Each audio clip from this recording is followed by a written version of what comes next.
live on this Thursday evening. So we are streaming right now on Twitter, Facebook, and YouTube. So wherever you are, we'd love this to be interactive. It is a live chat, so it's based on any questions you have, any comments you have.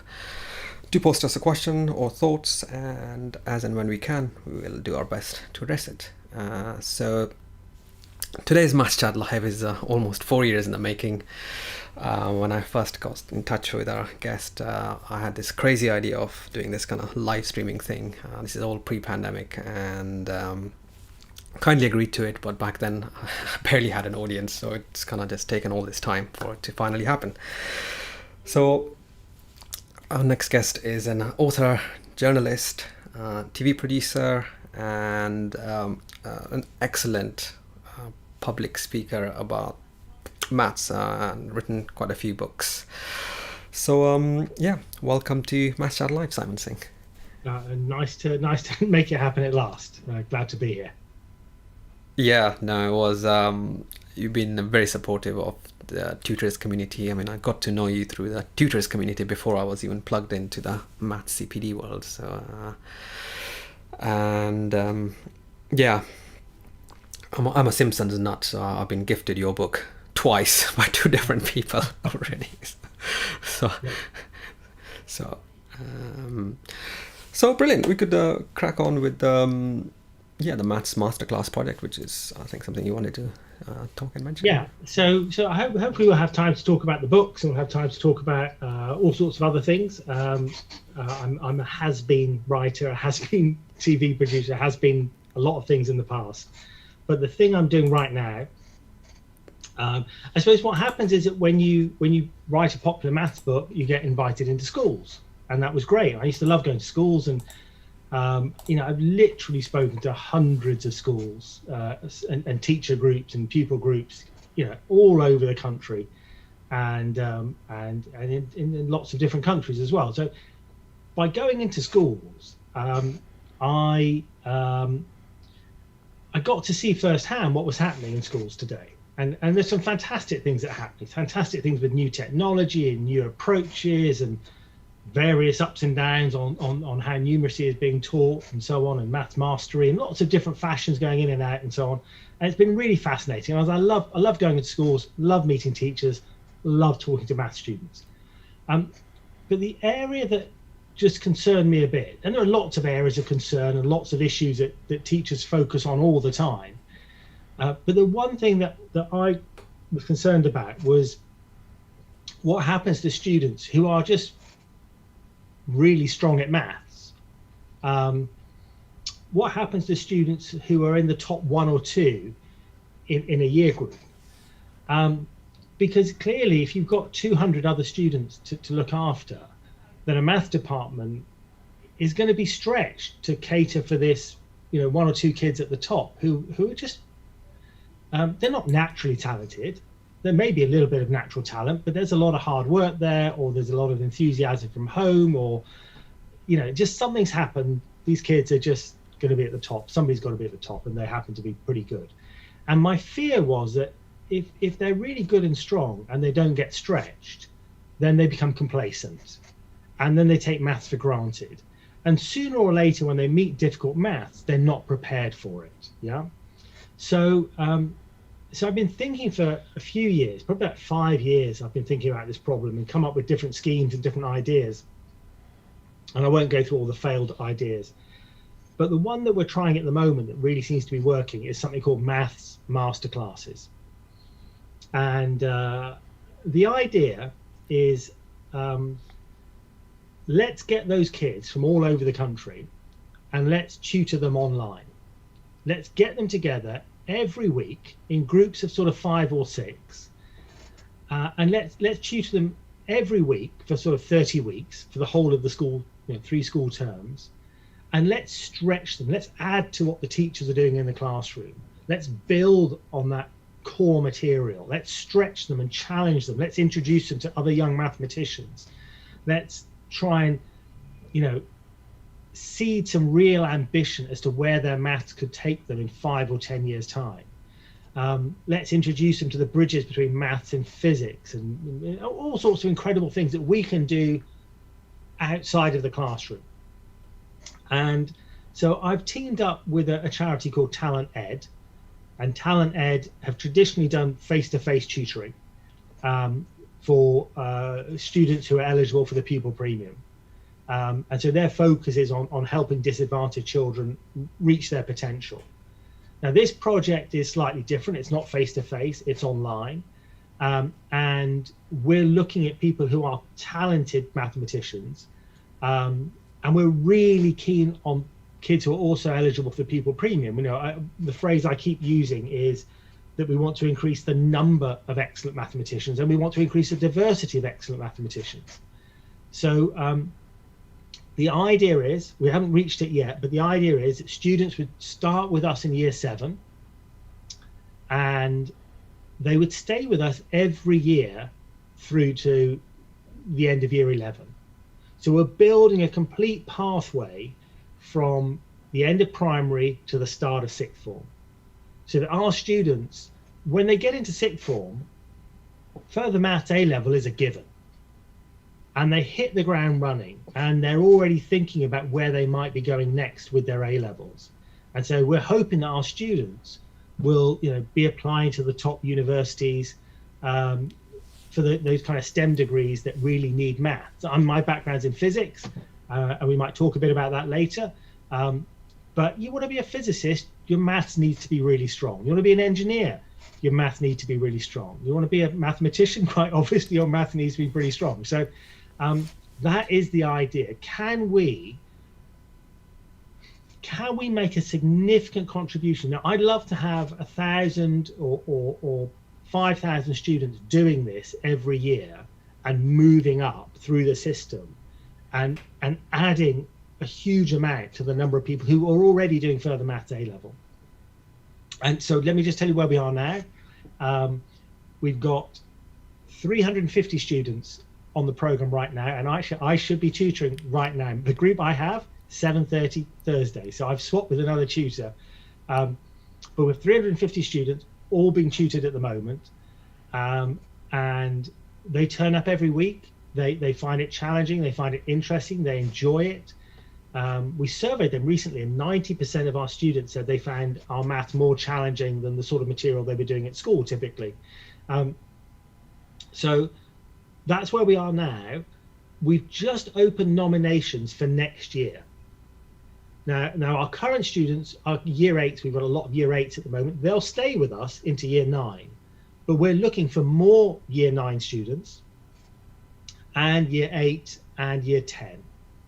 So students who are currently in year 7, year 8, and year 9, and who'll be in year 8, year 9, year 10 in September, we need those students. So if we've got teachers here today, please do nominate students that you think would really benefit from the kind of thing we're doing. I think it's an amazing opportunity, and I'd love to try and get the nominations from the teachers for those students that would really benefit from this. Those students who've got some kind of talent, but who may not necessarily reach their potential unless we can perhaps add something to what's already happening in the classroom. So actually, before I forget, can I send you a link to the nominations page? Yeah, of course. I'll post that on this reply to this very video. Talent Ed's website, and it's the teacher page, and on there it tells you a bit about what we're doing, tells you kind of who's eligible and who's not eligible. It tells you how to nominate. The nomination's really easy, and then there's not much for teachers to do, because teachers have got a lot to do already, and we don't need to add to that. Our masterclasses happen in the evenings, or they happen at the weekends. They happen at home. We'll keep teachers in the loop, and we'll want to know from teachers if there's something that they want to tell us about. But otherwise, there's nothing that the teachers need to do. We do our hour of maths every week, and the teacher can be involved as little or as much as they want to be. But typically, we'll just update them a couple of times a term as to how things are going.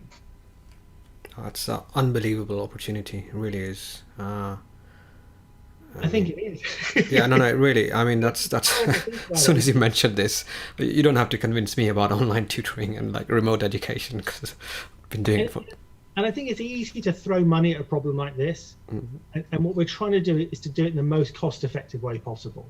So if we get 5 or 6 students in a group, we can clearly, it's, I was going to say one-to-one tutoring is obviously better, but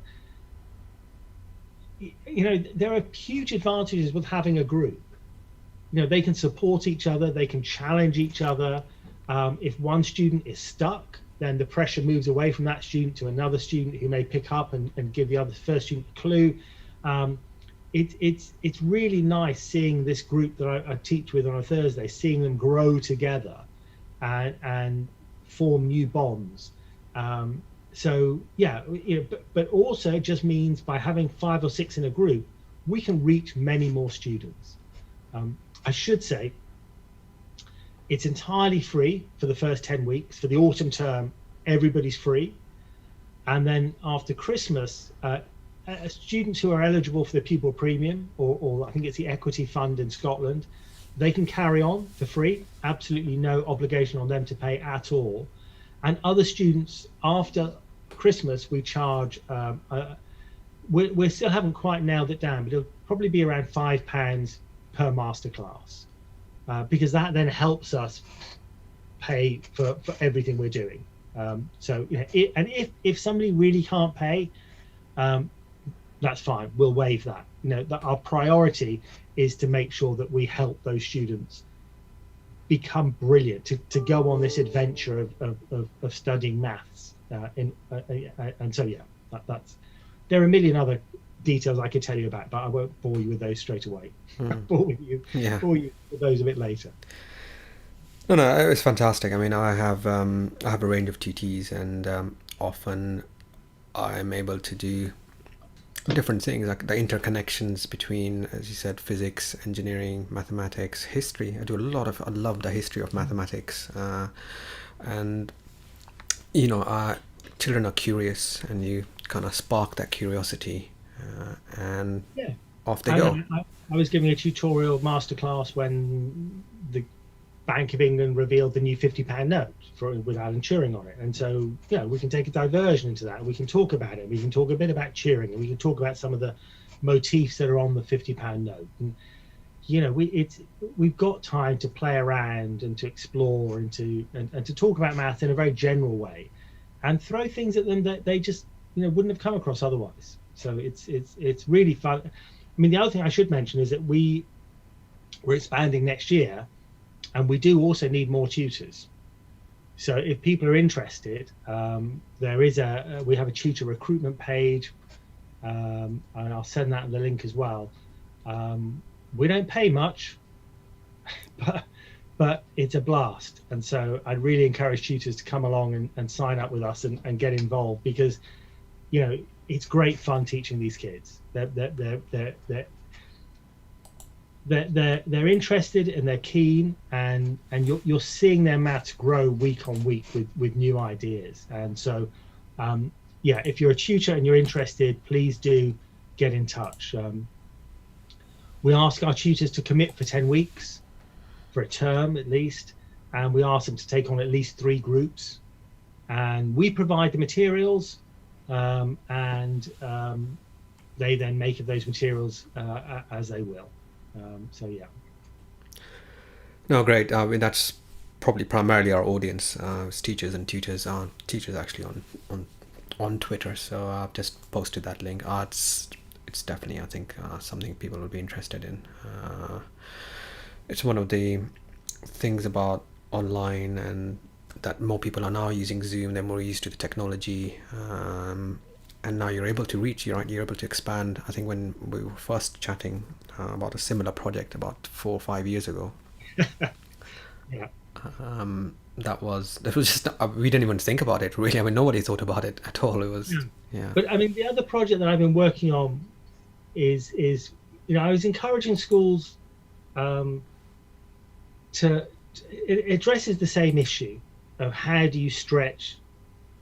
You want to stretch everybody, And if you're not very good at math, you're probably being stretched every single day you're at school.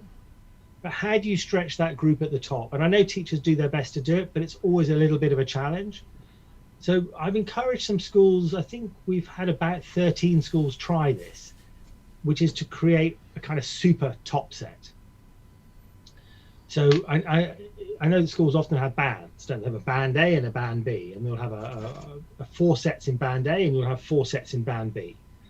And what I've encouraged them to do is to kind of take the strongest students in the 2 top sets and create this super top set, which can then go into ideas more deeply, go through some of the maths more quickly to provide them time to explore other things.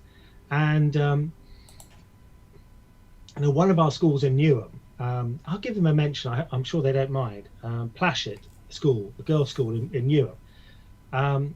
Their year 8s have just got 6 silvers in the intermediate math challenge, okay, which is just mind-blowing. Their year 11 girls have just come away with at least, I think, half a dozen golds in the intermediate math challenge, and they've been on the program for 5 years, being in this super top set environment. And I started off by saying we used to have 13 schools, and now we're down to about 10 schools, because the problems are that if you're going to run this, an extra super top set, you need an extra maths teacher, and they don't grow on trees. So some schools have found it difficult to sustain that super top set. There are logistical problems. Do you put the super top set in band A, or do you put it in band B, or do you timetable maths all at the same time? So it's not an idea that was just naturally going to take off. And if you're a kid who's not at one of these schools, you'll never have a hope of being in a super top set.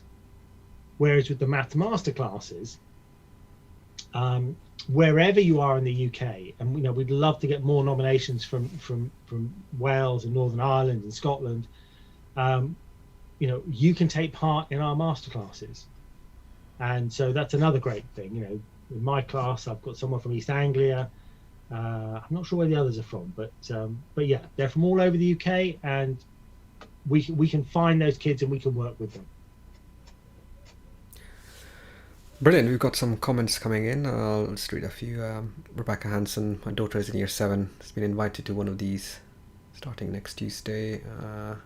It's a different thing. Sounds very similar. She's based in Liverpool. Right. Ella, I mean, Liverpool have got a math school, just started this year, just started taking students this year. And so I'd imagine, I might be wrong, but I'd imagine they're very keen to, again, apply this kind of idea around Liverpool, because if they're not, then somebody should be doing it. And obviously we'd welcome students from Liverpool too. But the idea being that, you'd want to build a pipeline so that students can find their way to Liverpool Math School. And students will find their way to Liverpool Math School, but you want to increase that diversity. You want kids getting there who otherwise wouldn't normally have that opportunity, and that's what I think this can do. brilliant. Now we got 2 other questions on being tutors. Ella, who is in Croatia and a guest on Maths Chat Live along with Rebecca actually, she's asking, do tutors have to be from the UK? My feeling from memory is that you do have to be in the UK. If you go to that link that you've just tweeted, you'll see all the details. And if I'm wrong, then that's a great opportunity for you to take advantage of.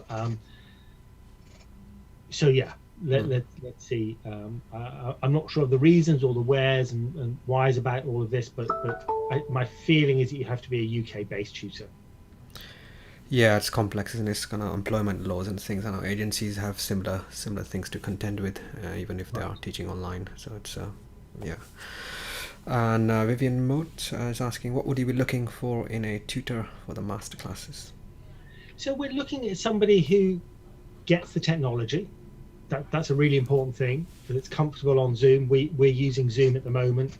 Somebody who's able to annotate with confidence, and somebody who can build up a rapport with a group of students. It's not one-to-one tutoring. I've done a little bit of one-to-one tutoring, and I found it quite easy to adapt to groups. So I don't think it's. I think if you're a good tutor, you can develop your style to cope with a group. We're looking for people that are probably capable of teaching A-level maths, because even our year 8s at the moment are pretty strong, and so you've got to be a pretty confident mathematician to kind of keep one step ahead of them. So that's the kind of thing we're looking at: confident mathematicians who have experience of teaching, either as classroom teachers or experienced tutors, but who also have online experience. Those are the key things. Yeah. And so, again, we do have a list of kind of this is what makes a great tutor on our website, but they're the kind of things you just expect, I think. Yeah, sounds good. Sounds like I need to learn some group tutoring, because one-on-one has been my thing online for very long. Well, as long as I've been tutoring. I tell you, I mean, I started doing it during the first lockdown. I started doing some sessions with my son and a few of his friends, just to kind of break up how studying was operating. I would just do and sometimes it would just be silly quizzes, sometimes it would be all sorts of odd different things, sometimes it would be some maths, and so it was done. I started doing it just to try and make the lockdown more interesting, but doing it more formally, as I do it on a Thursday night now, every Thursday, is a bit tougher, but it's really enjoyable. It's something I look forward to on a Thursday, but yeah, always happy to be here as well. No, thanks so much for making the time and doing it. It is the Thursday Math Chat Live. Another one from Ella was earlier on. I would like to hear some of the fails. It is better to learn on the other fails. Fails on maths masterclasses. Yeah, I think you mentioned something right earlier. Yeah, a bunch of projects and I suppose the idea. I mean, that was kind of the thing I was talking about in terms of the top sets. It's I love that project, and I love our schools that take part. We've got a school in Reading, Bullmarsh School. We've got schools in Newham. We've got schools in the City of London. So I'm proud of that project, but my mission is about helping those kids at the top. Every kid needs help, every kid needs support, but this is just where my effort is going, and whereas that is where I'm focusing. I can see that schools have many other demands on their time, and many other targets that they're having to meet, and so on. So while I'm always pulling in one direction, I quite understand that schools may be pulling in a slightly different direction, or may have new priorities, or just loses a math teacher. Now, what are they going to do? Are they going to, drop a top set, one of these super top sets, or are they going to staff the super top set and leave somebody else without a math teacher? And it's quite clear what the right decision would be then. So, I think it's a good idea. In the schools that are running it, I still think we're getting superb results. And the one learning thing that might come out of it, and and I should say this from the very beginning, although it's not the very beginning, we're 25 minutes into it. I'm not a maths teacher.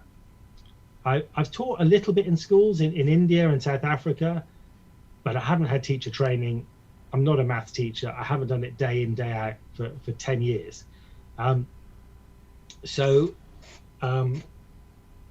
hope I'm doing something good and useful, and we seem to be doing something that's working, but there are lots of things I don't know. And one of the things I'm curious to find out is that if schools abandon their banding system, and instead of having 4 sets here and 4 sets here, ran them together 1 to 8, so that the number 1 math set becomes a really strong math set, almost something a bit like a super top set. What impact would that have on results? Would that have the same kind of impact that we're having with our tremendous year 8s at Plashett? is that reorganization of banding or math sets an easier way to achieve the same end that I'm trying to get to?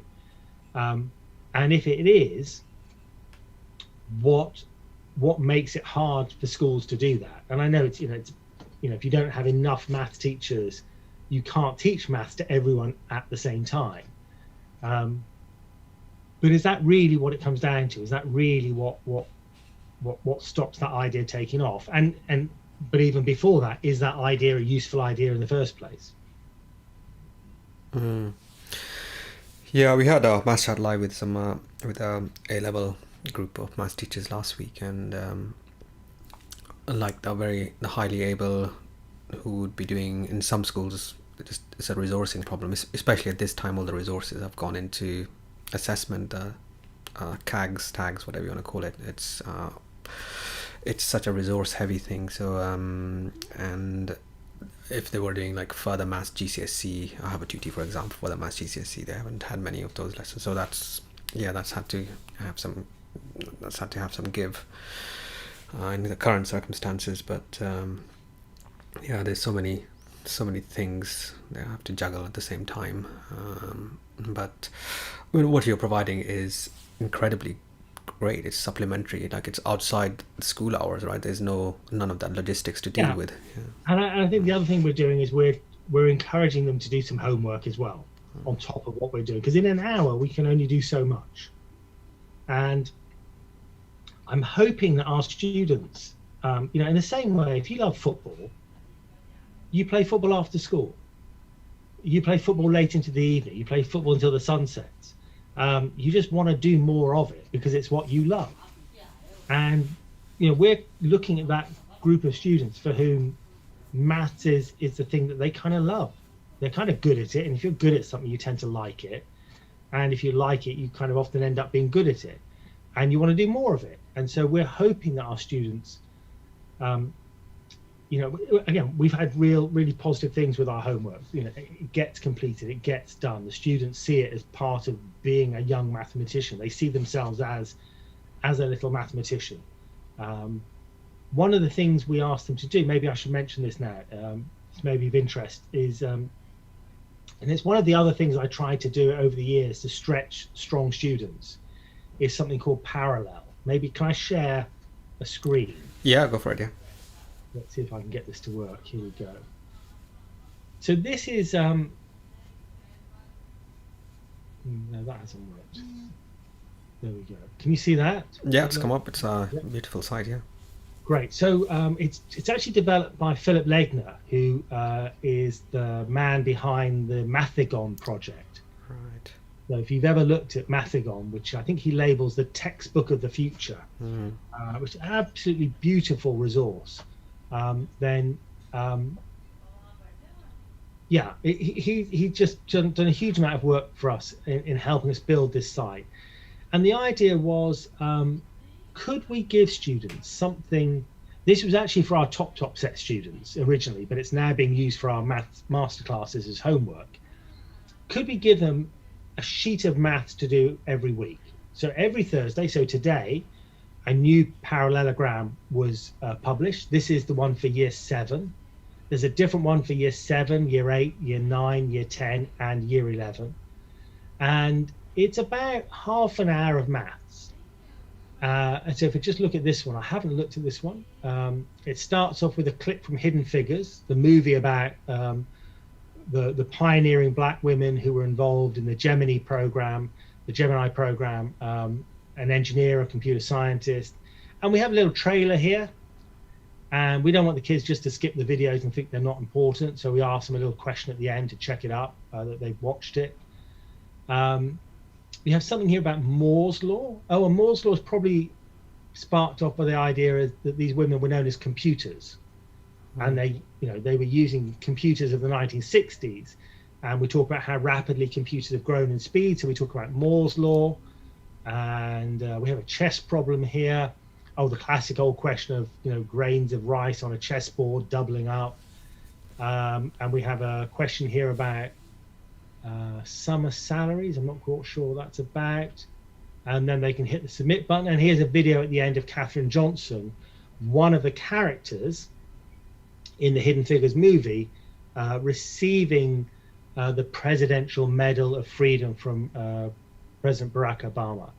So this is the kind of stuff they get. They get some maths questions, they get some context, they get some videos. Sometimes they'll get some physics, they'll get some philosophy, they'll get all sorts of weird things. This one, the one before, it's also about movies, it's about Good Will Hunting. And actually, this is a really good one. So we show a clip again. I think we bleep out the F word. Hope we do. But these are the diagrams that Will Hunting draws on the blackboard, and they look incredibly complicated, but in fact they're not that complicated. So we can explain them, and we can pose those questions to our students. These are year 7 students who are doing this, and we have about 3,000 students doing this about 4,000 students who do this every week. And then we pick up from last week. Oh, maybe this is looking ahead to next week, because this is the week before. But these giant blackboards that they used to have at NASA. Yeah, there's a maths question here on who wants to be a millionaire, and it's a really simple maths question, but the guy gets it wrong and loses $15,000. There's a junior maths challenge problem. There's all sorts of weird stuff. So I'd encourage you, if you're a teacher, so for our top set, this is compulsory. And for our maths masterclasses, it's part of their homework every week. But if you're a teacher, what I would suggest is not to set this for the whole of the top set. You could try it, but my fear is that it might work for a month, and then students would kind of just say, "Sir, why are we doing this extra maths homework?" But if you've got 5 or 10 students who you know are really keen, then I would make sure they do this every week, because I just think it really will stretch them and challenge them. It's all automatically marked. All the solutions are there. So again, as a teacher, you don't need to go through this. There is a dashboard, so you can see which students have actually bothered to complete it, and you can see what their scores are. But you really don't need to do much work or effort into this. And on a Monday morning, you might have a couple of students who say, "Miss, didn't quite understand this question 3, what did they mean?" But really, it's all there. All the solutions are there. It's all automatically marked. And I think it's a great, even though I say so myself, I think it's a really, really nice resource. And so I'd encourage teachers to use it. And tutors also, if you're tutoring students, this is a little bit of extra homework that you can give them. So with Maths Masterclasses, the hour we have with the students is great, but you can only get so much done in an hour. And if these students are serious about taking maths all the way, to further maths, A-level and so on, then they're going to need to do a bit of extra work. And if they don't want to do the extra work, then maybe Maths Masterclasses isn't for them. But the students we have at the moment seem to get it. They seem to enjoy and take pride in the fact they're doing kind of a bit of grown-up maths here. Yeah, beautiful website. I just it looked like the Mathicon kind of format. I mean, it's a beautiful website, that one. I kept looking at the maths jokes tab there as well, which was right up my street. So yeah, we've got Doctor Who videos where he looks at happy numbers or happy prime numbers. The stuff here about Marie Curie, something about codes and ciphers. We have big bumper parallelograms for the holidays to keep people busy. We introduced them to Ken-Kens in one of these. We have one about Ramanujan. It's all sorts of interesting and curious maths. And I just think they're kind of fun. And we call it parallel because it goes parallel to the classroom. We don't deliberately cross over with classroom maths. We don't try and follow any curriculum. We're just doing something that's completely different. So, we're just doing our own thing. Introducing students to maths, they might not see during their Monday to Friday maths experience. Yeah, I mean, you're making them mathematical, isn't it? And that happens. It can happen at any age. Which is Mark McCourt again a couple of weeks ago. I asked him, "How do you role model being mathematical?" And that is, teacher will go on the board or tutor will go on the board and look at the question and say, wonder what this question is asking. What is it? Reading this bit, there's a diagram that does this, and you got to actually articulate that. Yeah, doing maths is not about saying I know this process, I can crank the handle, here's the answer. Being a mathematician is looking at a problem and saying, right, I've not seen this before. What do I have in my armory that I can bring to bear? How can I look at it from a different perspective? And I think that certainly seems to be happening in our super top sets.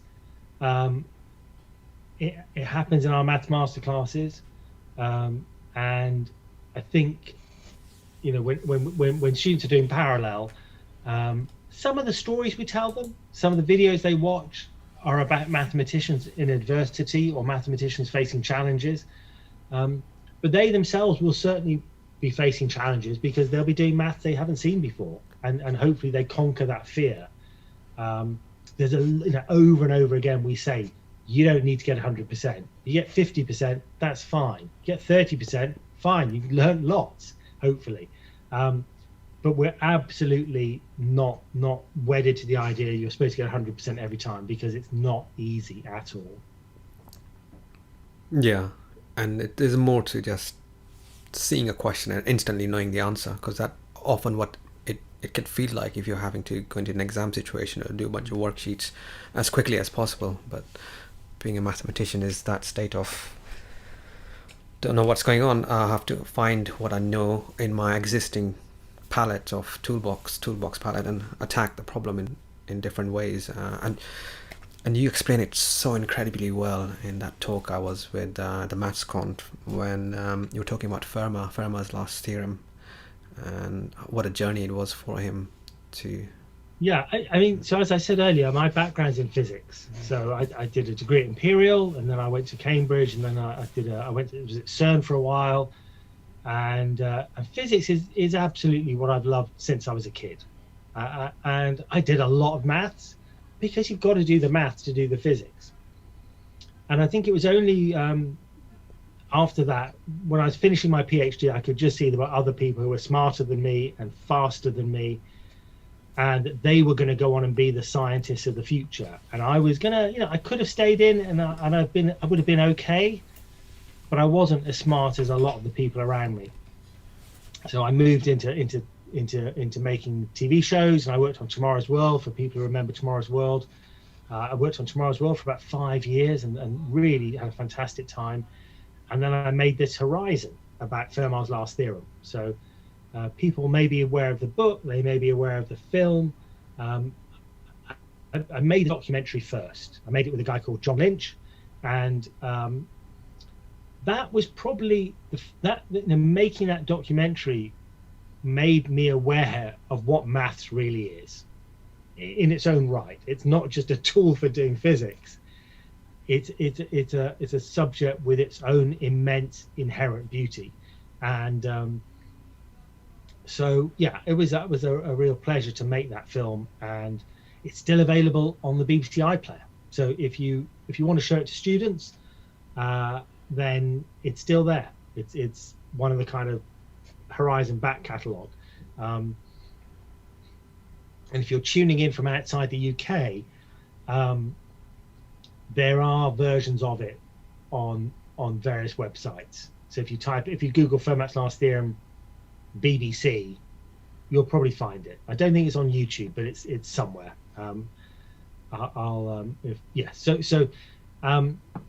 That was a shift for me to begin to understand what math is about. And then my second book was about cryptography, so really about applied maths. It was about linguistics, it was about computer science, it was about military history, it was about all sorts of things, but there was a lot of maths in there as well.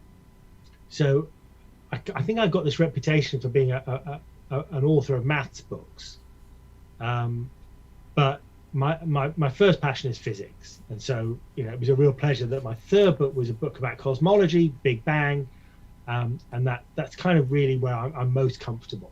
But I spend most of my time now doing math. So one thing is, you might think, well, why not do physics masterclasses?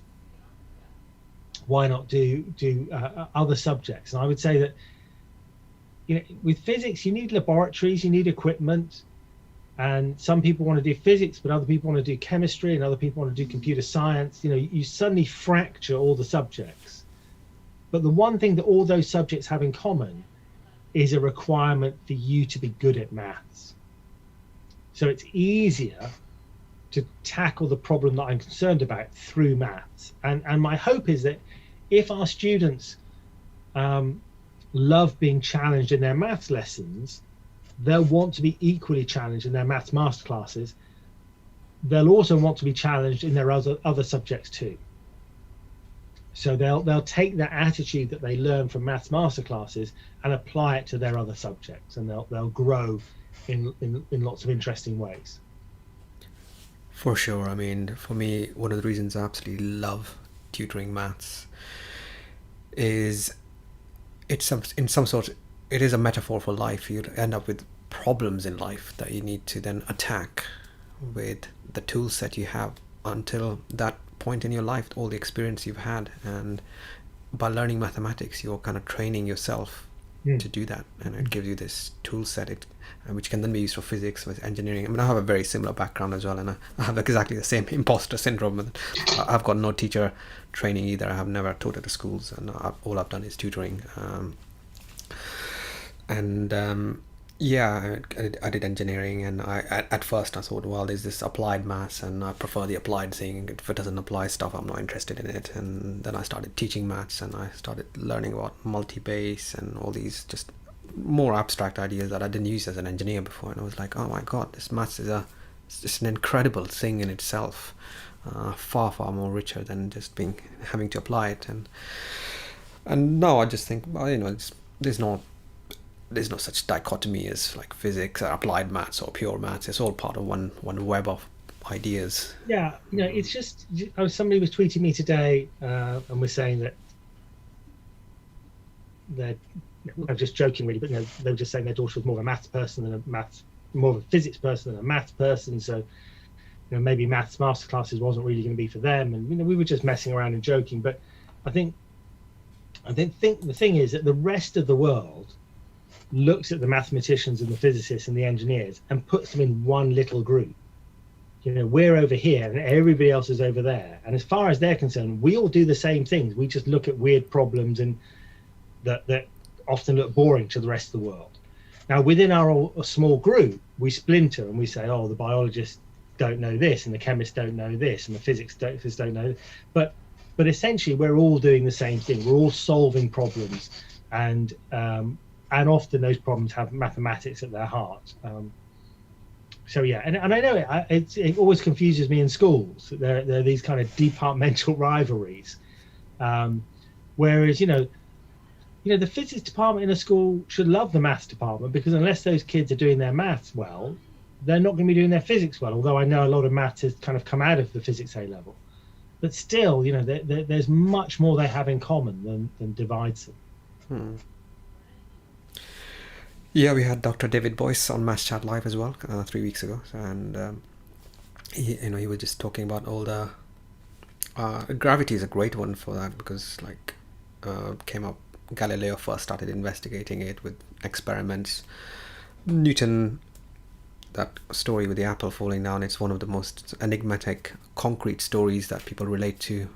But for the most of it, he worked in the abstract. He did calculations and came up with equations.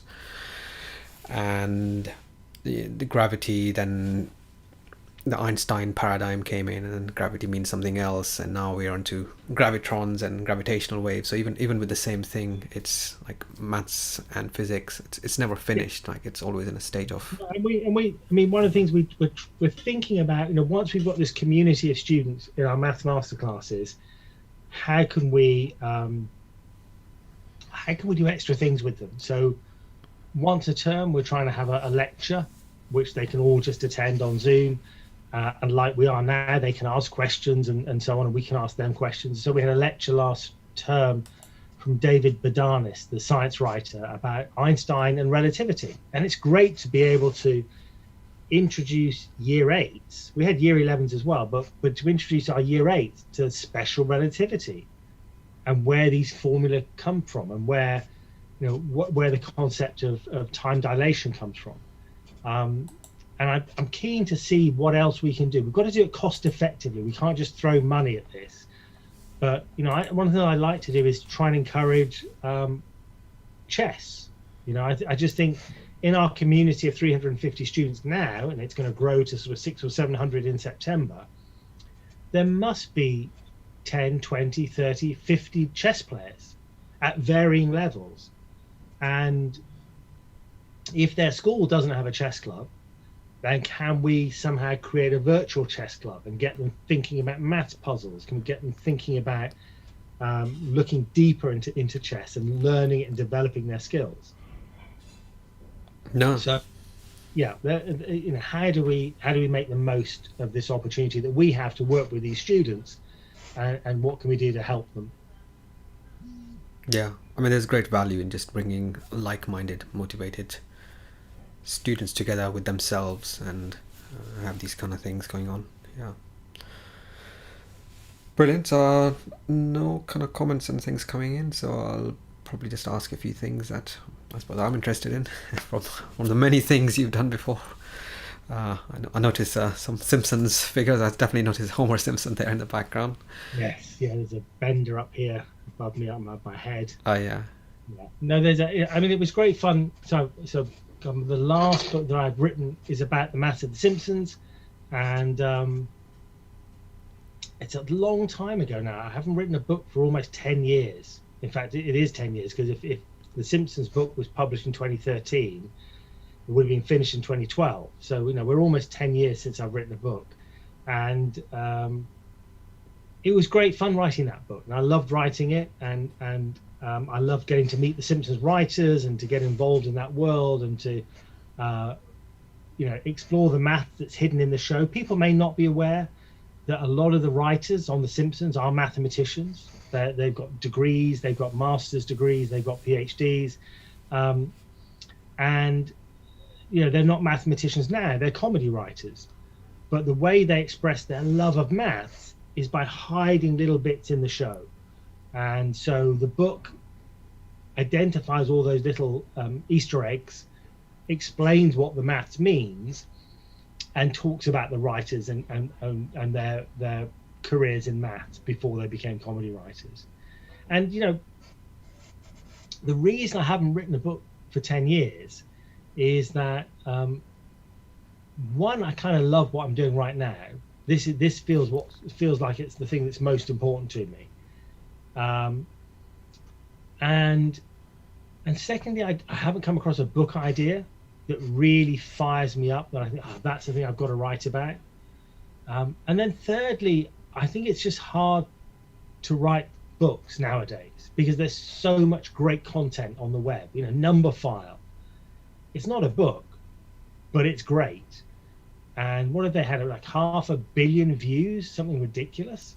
And so how do you compete with that? How do you compete with long form articles? How do you compete with the humorous cartoons? How do you compete with all the great writing that's out there on the internet? And, you know, you can compete with it. You know, there are books being published that are very successful. You know, Matt Parker's had some great books over the last couple of years. Alex Bellos has had some great books in the last couple of years. Tim Harford has just published a new book today, How to Make the World Add Up. So, you know, you can do it, but I kind of just feel, having written 4 or 5 books, 5 books, I'm not sure I want to spend 2 or 3 years working on another book, which then maybe nobody wants to read. You know, I'd much rather work on this project, which is new. Now, I've written a book. I know how to do that. I know how that works. I kind of feel I could do it. What I'm doing now, I don't know if we can make it work. It looks like it's working at the moment, and it looks like we can grow. And if we fall flat on our face and the whole thing goes horribly wrong, well, that's fine. I hope I'll have learned something during the process. So I'm much more willing to take a risk on what I'm doing now, um, than just saying, oh, I'll do another book because that's just what I do. I think it's important to kind of just set that aside for a while and do something that's radically different. And for me, this is radically different. No, I definitely know you've had this in your mind. That's how we first met, actually, at a tutors event. That's well before pandemic, and when the pandemic happened, the power of this online connection. We're doing this because of it, and getting students together from other parts of the country, parts of the world. You've definitely jumped on the right thing at the Yeah, right time. the first time I sat at a table, Talent Ed and I started talking. So Talent Ed, I don't know if I mentioned them. Yes, I think I mentioned them at the beginning. They've been doing the face-to-face tutoring, and they're the kind of partner on this. In fact, they're delivering the tutorials, the masterclasses. When I first met with them about 18 months ago, so we've turned this round incredibly quickly. We've gone from literally sitting down and saying, what could we do, to having 350 students being tutored this week. And they're into their 18th week of tutoring. So I think we've done something incredible in just getting the whole thing up and running. Why was I going down this road? Oh yes, so we met 18 months ago, and then about 14 months ago, just before the lockdown started, I was at a meeting with a whole load of people, thinking about how do we encourage more people to do further maths A level? How do we encourage more people to study maths-based STEM degrees at the higher levels? And I suggested this idea of group tutoring on Zoom. And I think some people were very suspicious. Some people were kind of saying, well, it's not the same as face-to-face.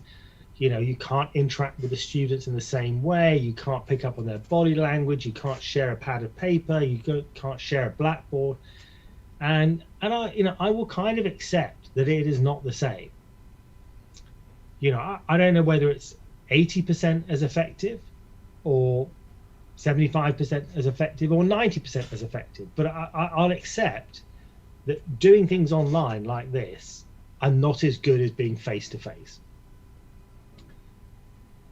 But the advantages in terms of being able to access students throughout the UK, the advantages in being able to save money, to reach more students, is just huge.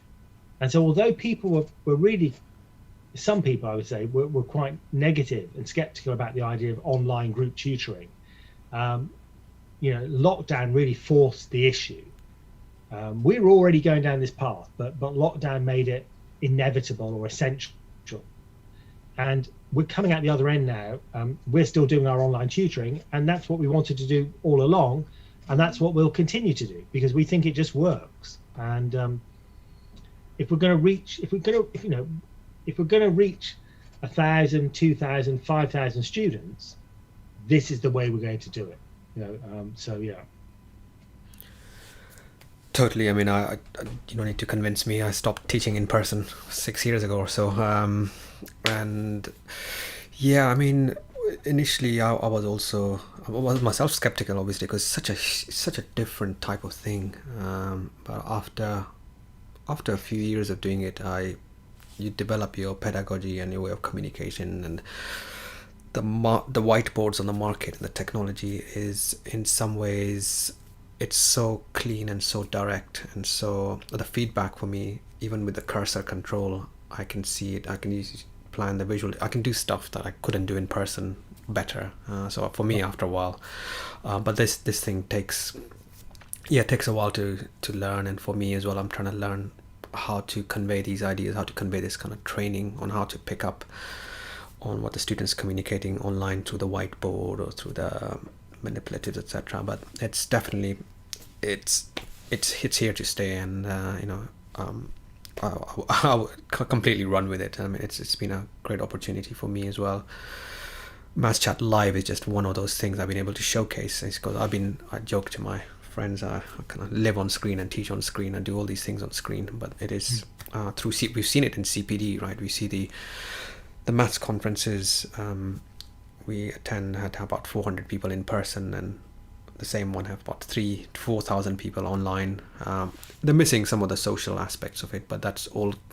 Yeah, I mean, I was invited to a conference, a kind of rationalist conference in Rome, which I think was supposed to have taken place last spring, and it got cancelled. And so it took place this spring online, virtually. And we had people from all over the world, and I'm not sure we'd have got that same attendance had it taken place in Rome. We could have that conference every month. We can take a different topic every month. We can meet regularly. It doesn't have to be a big annual bonanza in some city in some beautiful part of the world. We can actually meet regularly. We can do these things, and as I say, it's not 100% the same, but it's 70-80% the same, and we can do 12 of them in a year, not just once every year, and we can do it for a tenth of the price. Yeah, I can see my engineer trade-offs coming in, so trade off that for that, and it's a no-brainer, really. Yeah.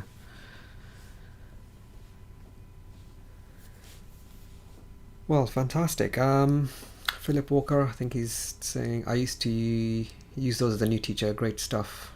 Shame the software world moves so quickly. It times out. I think that might be the Parallel website. I'm not sure, but if you could clarify, Philip, that would be great.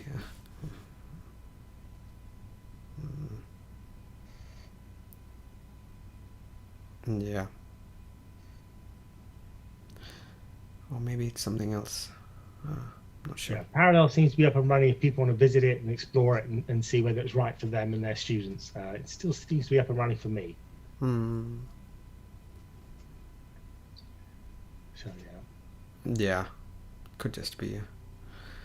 So we've kind of reached an hour. I think I don't know if there are any more questions coming through. Let me just have a quick scroll. Yeah. No, nothing really. I think it is a Thursday evening, so people are doing whatever they're doing. But I know you're a busy man, so thank you so much for appearing. And I'll posted all the links that you've sent. But if you have any other ones, I'd really recommend. I would just say thanks for making it happen at last. It's taken a long time, but we've got here at last. And if people want to become tutors on our Masterclasses project, visit the tutor page on Talent Ed, on the Talent Ed website. If teachers want to nominate students, that's kind of really important. We've got 2.5 weeks before nominations close. So please do nominate your students. And Parallel, if you've got students in your class, or if you're tutoring students who you think would benefit from it, then please do get them to sign up and make a candidate. It's all free, and I think it's great. So thank you very much. Good to talk to you, and I'll say goodbye to you and everybody else who's been watching. Fantastic. Yeah, we'll just give a quick wave, and then I'll stop the streaming, and then we'll just chat for a couple of minutes, and we'll say bye as well. So thank you everyone for tuning in, and if you have any afterthoughts, even during the recording, please do post any questions, and we'll do our best to answer. And thank you very much. I'll just wave goodbye.